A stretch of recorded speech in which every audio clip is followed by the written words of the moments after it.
Okay guys, so we just did a goshi, right? And a lot of it was stepping through and then moving with my hips. The way I like to think about it is a goshi and koshi guruma, okay, which is, in English, most people call this the head and an arm. I gotta have the head, I gotta have the arm. In a second, when I talk about that, I will give you my suggestion on where to put the arm, kind of like clean judo style. But watch the mechanics. For a goshi, you guys started nailing this. There's lots of ways I can get into here. Maybe we're married to collar and sleeve, go ahead. Boom, a goshi is always good because I can like pull him, pummel under. As I step in, I get to the belt and I kill the space, and I need to have my belt purchased. And then I do my quick step through, hug tight, and I can throw my partner with a goshi. The hip motion for koshi guruma, which we're going to go over, which is just head and arm. Technically, it doesn't translate to head and arm. It translates to hip wheel throw. Not going to be a quiz, don't worry. Hip wheel. The hip wheel throw. In English, we say head and arm. Okay. So a goshi, watch my hips. You guys are just doing this. I stepped all the way through. I pulled him tight. I pulled him. My butt goes backwards as my head goes forward, and I use my hips to lift and throw. Koshi guruma is very similar, except for now, instead of going with an underhook and getting the belt to lift the hips, I need to control more head and arm. So very similar with what my lower body is doing. Stepping through, upper body's holding tight, step through, getting both of my butt cheeks on the hips, and as I control them, my head leans forward and my butt pushes back. Now, whether I'm on the collar, whether I'm blocking the arm, some people make a shoulder post, totally fine. We're going to use the same mechanics for my legs. So, a lot of right-handed people, not everybody, are going to be right leg back. Some people do it totally different, which is fine. But if you're a right leg drop person, whether I have the collar, shoulder post, whether I'm V-blocking the biceps, when I shoot through, I'm pulling him with this arm, just like last time. My hand is going to shoot through. You guys, I'm trying to get my armpit onto the neck. So if there's any space between my armpit and the neck, he can just sit down and pop and take my back. So when we step through, this time I don't have to step to the center.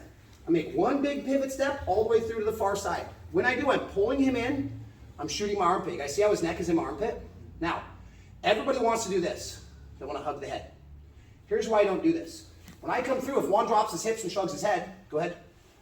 Whoa, I don't got a good purchase. I literally just gave him my back. Standing version, but gave him my back. So instead, when I punch through and get my armpit to the neck, make a scoop grip and try to line up your middle finger by grabbing under the armpit, the lats. So when I step through, I'm going to connect, lead with my fingers, almost like a V, so my fingers kind of make a V here. Connect and pull the lats. This hand pulling tight, this hand hugging tight, elbow clamped. Now everything with our hips is the same, you guys. As I step through, here, remember, not in front, not inside, hopefully outside and deep, and my arms do the same thing like we did in Negotiate. I hug him tight. I take a bow, I push my hips, and there's my koshi guruma. Look, I don't want his arm to sag.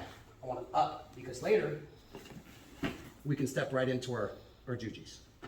So 2 more times now, let's talk. Connect the armpit to the neck. Don't grab the head, grab the armpit. Hug tight. All my upper body does is hug tight. My hips do the work. 1, 2, 3. Again. Koshi guruma, hip wheel throw, armpit to neck. Grab the lats. Let your hips do the work.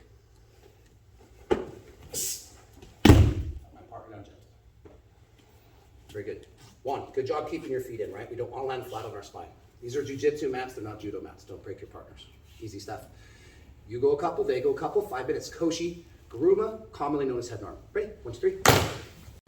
I will let you guys go underhook on the belt. If you want to go over the back onto the belt, we always got to be careful when we transition over the back, because if I got somebody strong and they grab my hips, he can lift me up and suplex me.